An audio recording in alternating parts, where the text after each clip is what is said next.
লক্ষ লক্ষ মানুষকে তাদের জন্মভিটা এমনকি পূর্বপুরুষদের কবরও ছেড়ে যেতে হয়েছিল, কারণ সেই সব এলাকা পানির নিচে তলিয়ে যাওয়ার কথা ছিল।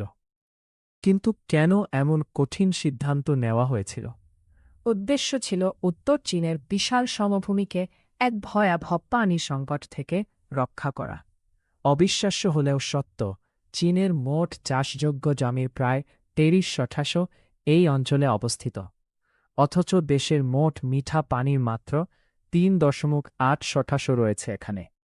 বছরের পর বছর মানুষ পানীয় জল এবং কৃষিকাজের জন্য অতিরিক্ত পরিমাণে ভূগর্ভস্থ পানি উত্তোলন করেছে।